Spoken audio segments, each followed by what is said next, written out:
Seja bem-vindo a mais um episódio do Viver Melhor Podcast. E hoje, nesse episódio, nós vamos falar sobre espiritualidade e bem-estar. E nós recebemos aqui hoje o pastor Matheus Vieira, ele que é teólogo, filósofo e psicanalista. Vamos abordar esse tema, como que é que a espiritualidade, né, pastor, pode nos auxiliar e ajudar a viver uma vida mais saudável, mais equilibrada. Pastor, um prazer te receber aqui no nosso podcast. Prazer todo meu, Ivana. Olha só, o pastor, ele não é de Foz, ele Não. é de Curitiba. Curitiba. Pastor, quem é o pastor Matheus Vieira? Ok.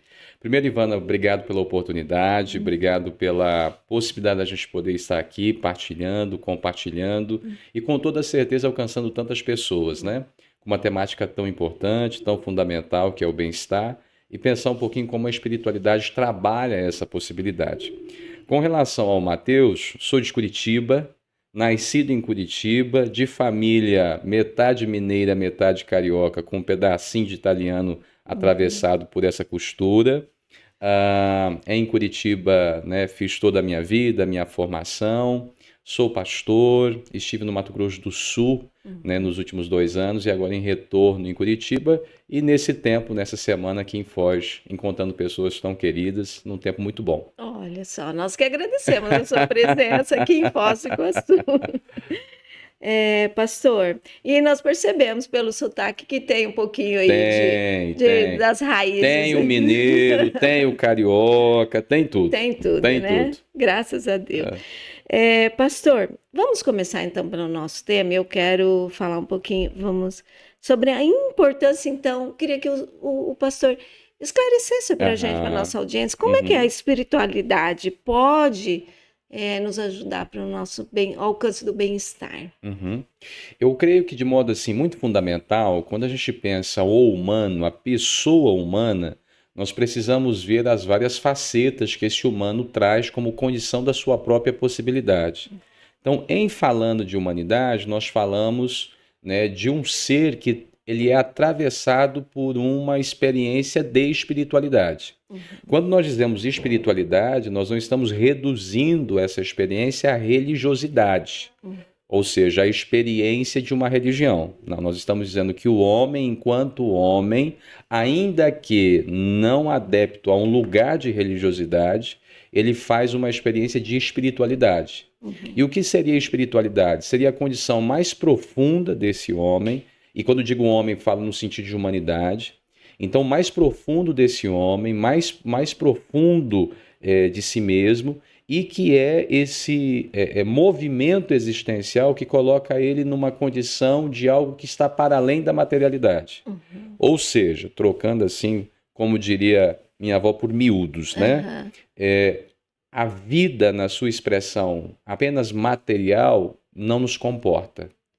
Nós perguntamos sobre o sentido das coisas, nós perguntamos sobre a necessidade de achar algo que não seja apenas o dia a dia, a gente se enfada quando a gente vai perdendo o propósito, e propósito não é materialidade. Propósito não é apenas o dia a dia. Propósito não são apenas as coisas tangíveis. Propósito é alguma coisa da ordem de uma transcendência. É um significado. E esse significado nasce da onde? Ou a necessidade desse significado nasce da onde? Daquilo que em nós podemos chamar de espiritualidade. Então, conceituo espiritualidade nesse lugar, como uma experiência de todo humano. Em sendo humano e estando numa experiência humana, nós fazemos uma experiência de espiritualidade. Quando, Matheus? Quando nós estamos para além daquilo que é apenas a expressão da materialidade. Então, a materialidade não comporta a nossa existência. Por exemplo, viver e viver bem não é apenas uma questão de materialidade. Porque você pode ter todas as questões de materialidade postas e ainda assim não viver bem. Porque quando nós falamos de viver bem, nós estamos falando de um qualitativo. Não é apenas viver, é viver bem. Então, a vida não é apenas a sobrevivência. Sim. A vida não é apenas a materialidade. A vida não é apenas esse lugar. A vida é mais. E o que norteia, o que dá condição de bem? Espiritualidade. sentido, Uhum. propósito, o que vai além da materialidade, Sim. o que está para além desse lugar. Conceituando espiritualidade, então, como esse movimento próprio do humano ser, que não se reduz à expressão de uma vida sobrevivente e, por assim dizer, não se reduz a uma materialidade posta, nós podemos então pensar como que essa espiritualidade auxilia para o bem viver. Ou seja, como essa espiritualidade dá condições para o bem viver. E para mim, essa espiritualidade pode dar condição à medida que ela dá sentido, Sim. à medida que ela abre sentido, à medida que ela começa a dar propósito. Então, a espiritualidade, ela é esse campo antes de todas as coisas. Então, antes de todas as coisas está o sentido. O sentido que pode possibilitar um modo de estar na vida que então norteie todas as coisas.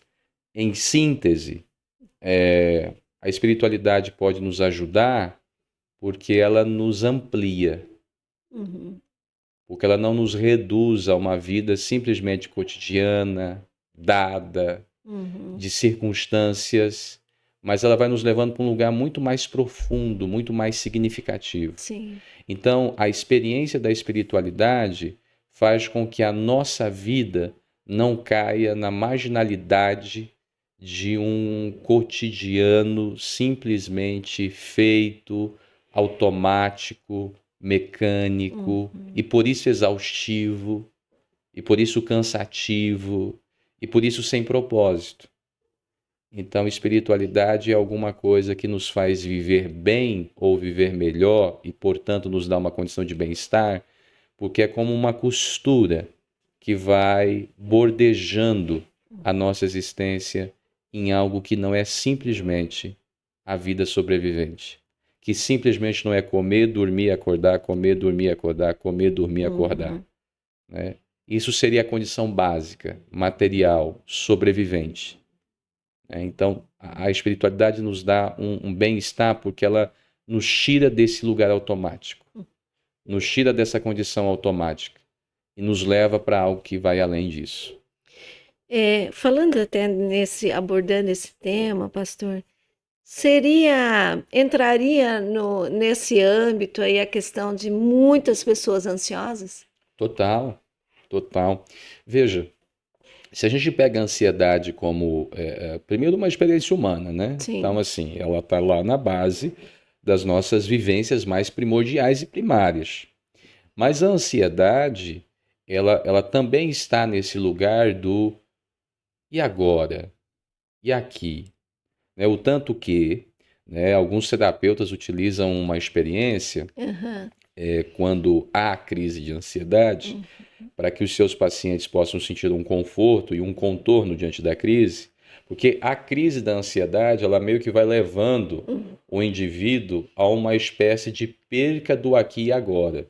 Então essa experiência, né, descontrolada, Sim. né, esse corpo que parece que não responde mais a nenhum comando, tudo vem de forma súbita, né, imperativa. Parece que tem um coração que está numa taquicardia, uma respiração ofegante, uma perca, né, dessa expressão de regionalidade. E alguns terapeutas utilizam nesse momento de crise, um exercício prático para ajudar esse paciente, ele começar a se pontuar aonde estou. Então ele começa um diálogo interno com ele. Então a crise vem e uma das formas de contornar é pontuar-se, ou seja, estou numa crise de ansiedade. Estou tendo uma crise de ansiedade. Paro, respiro. Respiração é uma questão bem fundamental na crise. Paro, respiro e começo a me pontuar. Estou aqui, estou com a Ivana, estou no podcast, Sim. né? Estou vendo uma câmera, estou vendo os livros, para trazer de novo a ideia de aonde se está. Sim. Para sair dessa sensação descontrolada, desgovernada, né? E aí vamos pensar em espiritualidade, né? A espiritualidade, ela nos ajuda muito porque ela nos faz uma pergunta, e se nós lembrarmos, né, aos que são cristãos como eu, e aos que não são, que também conhecem a história, a pergunta de Deus para Adão, logo após o pecado, é onde você está. né? Nossa, é. Aonde Aham, você você está. está, Adão? Sim. Então, a ansiedade é uma perca de lugar. Hum, Então, por exemplo, eu posso ter uma crise de ansiedade pelo meu dia de amanhã. E uhum. Deus vai me perguntar: aonde você está, Mateus? Nossa. E eu não estou no amanhã. Aham. No. Eu estou preocupado e ansioso por algo que vai acontecer. Mas aonde você está? Uhum. Qual é o seu lugar? Qual é o seu momento? Uhum. Qual é a experiência de hoje? Me- ah, Então, falar com Deus talvez nos ajude a ouvir Deus falar conosco. uhum. Onde você está? Entendi. E aí, a partir dessa nova, vamos dizer assim, essa nova Uhum. recolocação no espaço e no tempo da nossa própria vida, a gente possa contornar alguma coisa da ordem dessa ansiedade, Sim. né? Porque a ansiedade talvez é excesso, e por ser excesso é perca de regionalidade. Uhum. E a pergunta de Deus para nós é: onde você está? Sim, Né? é profundo, hein? É profundo. É. E como que então a fé, até nós já estamos falando sobre, pode ser terapêutica? Uhum. Então, a fé pode ser terapêutica porque se ela trabalha com o mais profundo do humano, Uhum. à medida que ela trabalha essa condição mais profunda, ela vai de alguma forma produzir um ambiente terapêutico, né? Então, assim, só vamos desapropriar a palavra terapêutica Uhum. talvez da condição de terapêutico como algo da ordem do adoecido. Uhum. Vamos tentar desvincular isso. Então, É. todos nós precisamos de um ambiente terapêutico. Uhum. Terapêutico aqui tem a ver com cuidado, Tá. né? Uma condição Uhum. de cuidado. Então, Sim. toda condição de cuidado Uhum. pode ser uma Ser experiência terapêutica. terapêutico. Olha que interessante. Aham. Então, eu, dentro do contexto psicanalítico, gosto de um Uhum. autor chamado Winnicott. Uhum. Ele é um autor inglês, um psicanalista inglês, e ele trabalha algo que eu acho fantástico. Uhum. Ele diz que o adoecimento psíquico, ele, de alguma forma, é alguma condição de interrupção dentro das relações de cuidado. Ou seja, Ah, todo humano ser precisa de cuidado. sim. Quando esse cuidado falha, quando Aham. esse ambiente terapêutico falha, Entendi. irrompe aquilo que nós chamamos talvez de patologia ou de Aham. agravamento de uma condição psíquica que não foi elaborada, já que houve alguma condição de Que descuidado dado. ou de não cuidado ou de não possibilidade de cuidado. O que eu quero Nossa. dizer com isso? Aham. Todo humano ser precisa de um ambiente de De cuidado. cuidar. E esse lugar de cuidado é o que nós chamamos de terapêutico. Uhum. Terapêutico porque dá condições de desenvolvimento, Entendo. de amadurecimento, de crescimento. É por isso que as pessoas dizem assim: não vou fazer terapia porque eu não estou doente, ou porque eu não tenho uma grande demanda. Não, a gente não faz terapia só por isso. A gente Uhum. faz terapia para poder proporcionar algo da ordem de um cuidado que vai potencializando quem somos, né, vai potencializando as nossas Olha. próprias questões e nos ajudando a trabalhar aquelas que por alguma razão não puderam ser trabalhadas. Uhum. Dito isso, então, a espiritualidade, ela é terapêutica porque ela nos ajuda a cuidar daquilo que é o mais fundamental, o sentido, o Entendi. propósito, Aham. né? Então, ela pode se tornar terapêutica à medida que ela nos ajuda a fazer perguntas fundamentais, a elaborar perguntas fundamentais, nos ajuda a pensar questões fundamentais, Uhum. né? Então, muitas vezes a gente foi traduzindo, por exemplo, Ivana, a espiritualidade como aquilo que era além da vida. Uhum. Exato. E essa espiritualidade adoece. Porque se Deus pergunta Uhum. aonde você Você está. está, uma espiritualidade que pense talvez de um modo inverso vai nos Uhum. tirar da onde estamos. Uhum. E não é esse o Entendi. objetivo de Deus. O objetivo de Deus não é Aham. que nós saiamos da onde estamos. O Uhum. objetivo de Deus é que nós sejamos tudo que nascemos para ser a partir de onde estamos. E estamos aqui, nessa vida. Uhum. Deus não nos fez para ser anjo. Sim. Deus não nos fez para ser anjo. Deus nos fez para ser gente. Uhum. Então, a espiritualidade coloca meus pés no chão, ainda que o meu coração esteja nos céus. Uhum. Entendi. Então, a espiritualidade não é o que me leva para o céu. Não, a espiritualidade é como faz que o céu possa ser visto, vivenciado e testemunhado na terra. Uhum. Tem a questão do céu? Ok. O que está lá. Mas nós não estamos aqui em busca do céu. Sim. Céu não é o nosso destino. Céu é a nossa origem.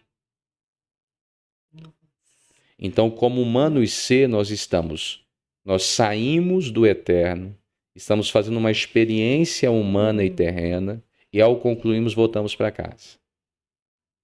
Sim.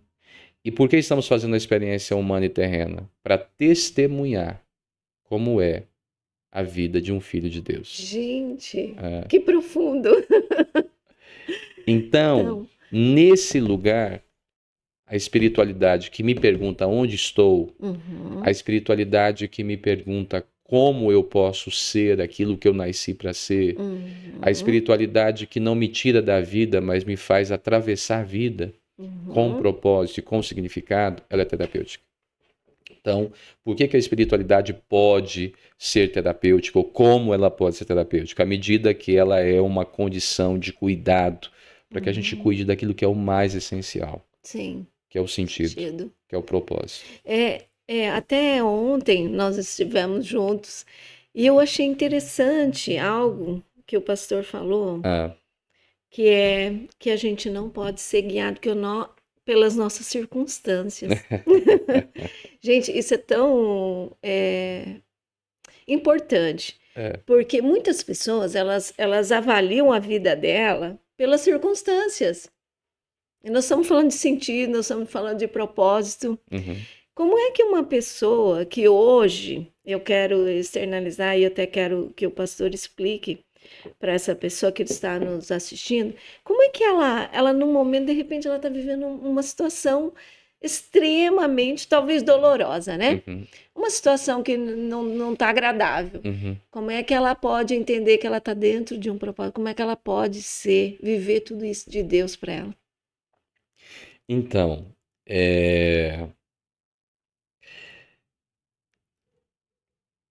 existe algo que o Evangelho, e quando eu digo Evangelho, estou traduzindo Evangelho a partir de uma palavra cristã, mas vamos expandir isso para uma consciência um pouco maior. Evangelho como revelação. A revelação que a espiritualidade nos proporciona, a partir da possibilidade de sentido, muda as nossas formas de ver, de perceber. Então, uma das ações de Jesus e uma das expressões do ministério de Jesus foi abrir os olhos aos cegos, ou abrir os olhos dos cegos, ou dar visão aos cegos. Então, existe algo que tem que operar na nossa percepção. Quando nós estamos diante de um sofrimento, sobretudo se ele está intenso, nós vamos ser atravessados por esse sofrimento e por essa condição sofredora. Contudo, quando eu estiver dentro desse lugar, eu preciso me perguntar com quais olhos eu vou perceber isso. E isso é um exercício. A gente não compra no supermercado. Sim. É uma disposição de ser. Por quê, Ivana? Porque todo ponto de vista é a vista do ponto. Então eu posso dizer que eu posso passar por uma situação com um ponto de vista totalmente distante. Então, quando eu estou sofrendo de forma muito intensa, o óbvio é eu olhar só o sofrimento. Isso é óbvio. Isso é o óbvio. Isso é a condição óbvia. O que a espiritualidade vai me fazer? A sair do óbvio. De que forma? Me exercitando numa própria abertura de fé para sair da condição de quem entende para ir para a condição de quem conhece. Uhum. Porque o óbvio me é uma fonte de interpretação. Então eu pego o fato que está me acontecendo, aí eu olho o que foi, o que está acontecendo e presumo que será. Uhum. E aí eu faço a minha Ah, compreensão dos entendi. fatos. Uhum. Então isso é o óbvio. Sim. O que a espiritualidade vai me proporcionar? Saia do lugar de quem entende e vá para o lugar de quem conhece. Sabe quem conhece? Só para Aham. você entender isso. Aham. Uma criança, diferente de um adulto, ao ir a primeira vez para o mar, Uhum. vamos imaginar essa cena? Uma criança e um adulto indo para o mar. Sim. Ambos não viram o mar. Uhum. É a primeira vez de ambos. O adulto, talvez, estudou na escola Uhum. sobre o oceano, sobre as ondas e a sua relação com todo o sistema, da relação da Lua com as ondas com a Lua, Uhum. as marés, o H2O, enfim, todas as expressões químicas, físicas do processo. Ele até entende o que é o mar, como que ele opera, quais são suas movimentações, quais são suas delimitações, o porquê disso, o porquê daquilo. Ele tem informações. A criança não entende. Ela não sabe a relação entre lua e mar, entre onda e maré, Uhum. e por isso ela não tem medo. Ela simplesmente vai, porque ela está disposta a conhecer e não a entender. É. Essa é a diferença, né? Então, quem entende acumula informações e conclui. Quem conhece abre mão das informações para poder, de novo, como se fosse a primeira vez, readequar, conhecer. Então é um processo de desapropriação. Então você pode estar diante de um sofrimento visceral e você pode tentar fazer uma conjectura do porquê sim ou do porquê não. Você vai chegar a conclusões? Sim. E vai sofrer por elas. Ou se desapropriar das informações. E como uma criança que pela primeira vez vê o mar, entrar de braçada. Agora preste atenção. Uhum. Se eu estou sofrendo uma condição visceral, mas ainda estou aqui para fazer a pergunta, que isso não me matou. É. Então tem gente que chega para mim e fala assim, aqui, cheguei no fundo do poço. Falei, olha que coisa interessante. Então você não morreu. Você conseguiu chegar. E se é o fundo, não tem para onde descer. Então tem que subir. Então a possibilidade pode ser subir. Então se você está aqui perguntando, é porque você ainda está aqui. Então primeiro isso não te matou. Como você achou que poderia fazer. Uhum. E agora, como é que você pode sair daqui? Desaprendendo, talvez, o que você achou que entendeu. Nossa. É. E fazendo de novo a pergunta, não de quem entende, mas de quem conhece. E aí a gente atravessa. Porque, Ivana, toda dor é por enquanto. Toda dor é por enquanto. Porque nós somos por enquanto. Sim. Então ela vai passar. Aproveita ela. Uhum. Eu digo a todos os nossos Então, ouvintes: aproveite sua dor. Ela vai passar. ainda bem, né? É uma boa notícia. E, enquanto ela passar, Uhum. faça disso uma oportunidade. É. Faça disso uma oportunidade. Sem anestesia. Com coragem. Uhum. Porque se você está passando, você está vivo. Uhum. E aí, como diria talvez o dito popular, o que não me mata, fortalece. Exato. Né? Eu acho que é nesse lugar aí. Profundo, gente. O pastor Mateus é sempre assim. É, então, continuando, o que significa saúde para a fé cristã, pastor? Viver bem. Viver bem, né? E viver bem é viver tudo. Eu acho que está nesse lugar que nós estamos Exato, conversando. exato. Viver bem é viver tudo. Viver bem é passar pela vida sem ficar ileso, de qualquer que seja a Nós vamos circunstância. viver todas. Graças a Deus. Graças a Deus nós vamos ver de tudo um pouco. De tudo um pouco. E em pouco tudo. Aham. Então ontem a gente partilhava lá na comunidade de fé, né, aqui em Foz, sobre a experiência do Salmo 23, né? O Senhor é meu pastor e nada me faltará. Ou seja, o Senhor é o meu pastor e em sendo meu pastor nada vai me faltar. Não vai faltar pessoa boa nem ruim. Não vai faltar alegria nem tristeza. Não vai faltar riqueza nem pobreza.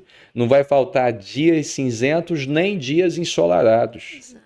Porque a fidelidade de Deus conosco vai ser garantir todas as coisas para que ao fim nós sejamos a pessoa mais plena que pudermos ser.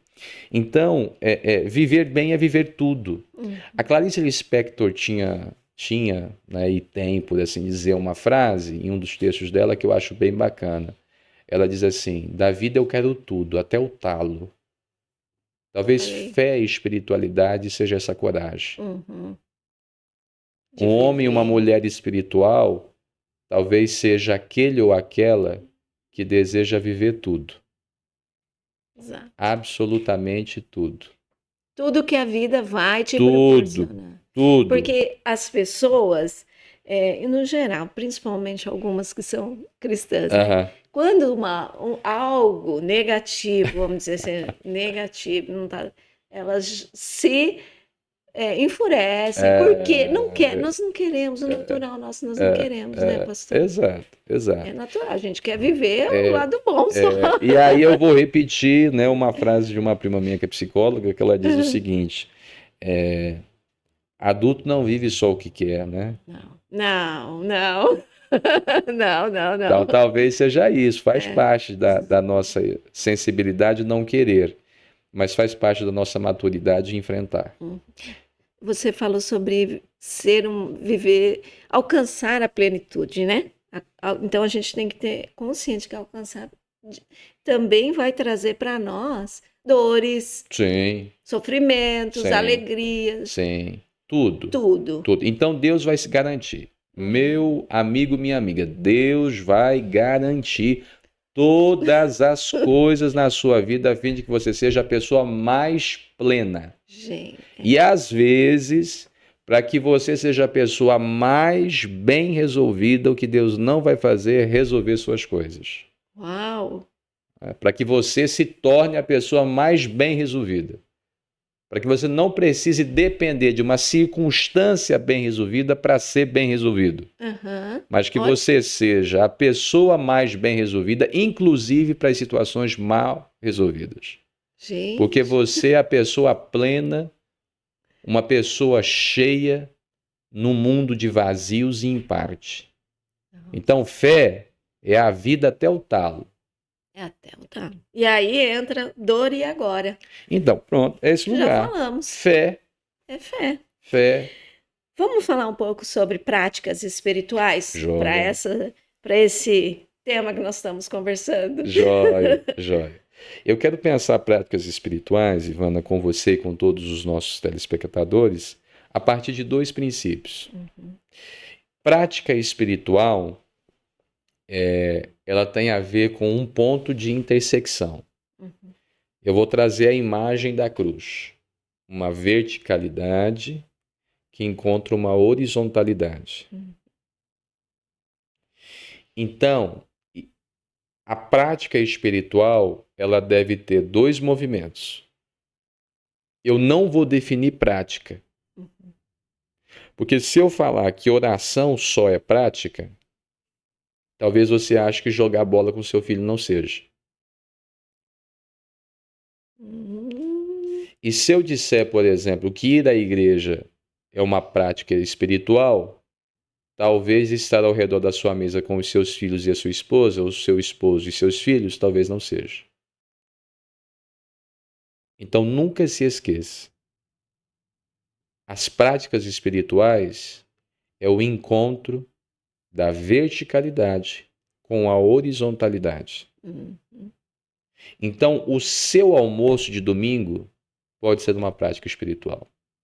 Exato. Sair para jogar bola com o seu filho pode ser uma prática espiritual. Ler um bom livro pode ser uma prática espiritual. Dar risada com os seus amigos é uma prática espiritual. Então, a prática espiritual é tudo aquilo que exercita o sentido, o propósito, que fortalece isso. Como horizontalidade, ou melhor, desculpa, como verticalidade, nós temos as práticas que nos falam da nossa relação com Deus. Então, nós temos a oração, nós temos a leitura bíblica a nós cristãos, nós temos a meditação. Porque a leitura do texto sagrado não é uma leitura simplesmente como quem lê um jornal. Não. Porque se assim fosse, quem leu tudo já fez o checklist.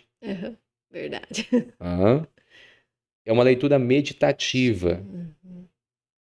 Ou seja, é ler até que essa leitura se transforme em algo de mim. Ou eu me transforme em algo dela. É uma experiência com o texto. E não simplesmente um olhar para o texto como se o texto fosse um objeto. Não é isso. Então a meditação vem como esse lugar de resgate de algo que é um retorno não enfadonho, não tedioso, mas é um retorno que me faz voltar a esse texto como quem de novo e outra vez sabe que ali tem uma fonte. Entendi. E por ser fonte, jorra algo, transborda algo, fala algo novo, né? Então, como práticas verticais, é tudo aquilo que te conecta e te amplia na relação com Deus. Né? Então, e aí vamos pensar a própria palavra mesmo, relação. Quando eu penso relação, eu pressuponho um outro. Então, Deus não é passivo na prática espiritual. Nós temos, por exemplo, o costume de pensarmos oração como falar com Deus, quando talvez o ápice da oração seja ouvir Deus. Porque é relacional. Nós estamos aqui conversando. Isso pressupõe que você também intervenha. Sim. Você sabe que um homem como Isaías, ele era extremamente religioso. Ele era um profeta. Sim. E ele foi convertido um dia que ele subiu ao templo, talvez desejoso de fazer uma oração, e por fim, ele se silenciou para ver a oração que estava sendo feita no céu. A quem enviarei? E quem há de ir por nós? Então Isaías é um homem religioso, subindo ao templo, que é um lugar religioso, para talvez repetir um ato religioso, que são as suas orações. E a sua profunda conversão não foi o quanto ele falou com Deus, mas o quanto ele ouviu de Deus. Então, talvez oração ela se torna mais profunda no silêncio. Então, talvez a gente falaria para que esgotado o que pudermos falar, pudéssemos silenciar para ouvir. E aí seria talvez o ápice da nossa experiência orante, né, que seria escutar o que Deus tem para dizer, ao invés da gente só se preocupar com o que Ele nos ouça. A leitura bíblica, ela não é a leitura de quem busca entender, mas é o compromisso de quem está sempre disposto a conhecer. Olha. O que mais prejudica um homem e uma mulher no seu exercício de leitura bíblica é achar que entendeu. E não está disposto sempre a se posicionar como quem está conhecendo. Muita da nossa rigidez Uhum. tem a ver com o que nós entendemos. E quando nós entendemos, nós perdemos a sensibilidade de quem quer conhecer. Ah, De quem se coloca de novo como discípulo. sim. De quem não tem medo desse lugar. Então, enquanto eu estou dizendo oração e leitura bíblica, é Sim. como práticas que a gente já sabe. Uhum. Dito isso, essas práticas vão me encher. Exato. Encher de vida, encher de propósito, Uhum. encher de esperança, encher de expressões, né, de marcas Sim. existenciais. E aí você sabe que tudo estando cheio, quando não transborda, compromete. Então, por exemplo, asfixia não é ausência de ar. Asfixia é excesso de ar. Então, se eu disser aos nossos ouvintes, inspire, solte, inspire, agora segura 10 minutos. Morreu. É. Porque não há troca. Entendi. Então, o que está cheio tem que transbordar. Sim.